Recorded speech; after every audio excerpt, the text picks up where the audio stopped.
What's the most powerful weapon in a war of narratives? Not speeches, definitely not military strength or even personal charisma. The most powerful tool of public opinion is a news headline. It reaches millions of people instantly, it triggers a conversation, and these conversations can make a difference.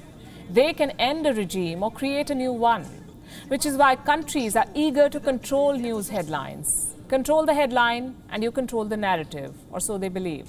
In Russia, a similar campaign is unfolding. And before we dive into the story, let me give you some background on Russian media. Most of them are state-owned. They operate as mouthpieces of the Kremlin. Reporters Without Borders ranked Russia 150th out of 179 countries.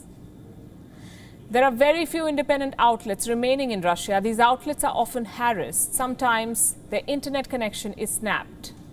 Sometimes reporters are threatened. Moscow's latest weapon is a controversial piece of legislation. It is called the Foreign Agent Law. What is this law? All non-governmental organizations that receive foreign funds must register themselves as foreign agents. This law was passed in 2012. It's not new. And since then, it's been modified multiple times. The latest modification added media houses to the list. Foreign agents, the media.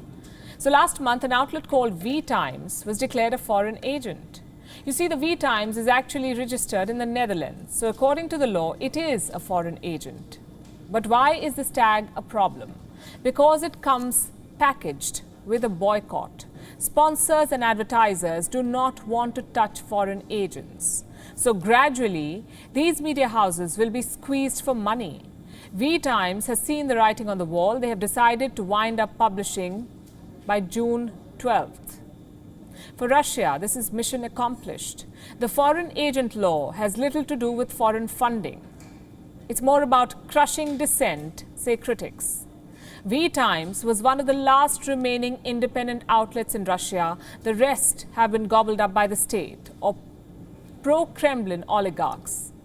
The editors at V-Times say they know this very well. They wrote a scathing statement while announcing the decision to wind up. And here's a quote from that. Essentially, V-Times is being pushed into the niche of opposition political media, but we conceived and made a completely different publication. Therefore, we decided to stop publishing V-Times on June 12th, the Independence Day of Russia. So it wasn't just about the money for them. Foreign agents are vulnerable to imprisonment.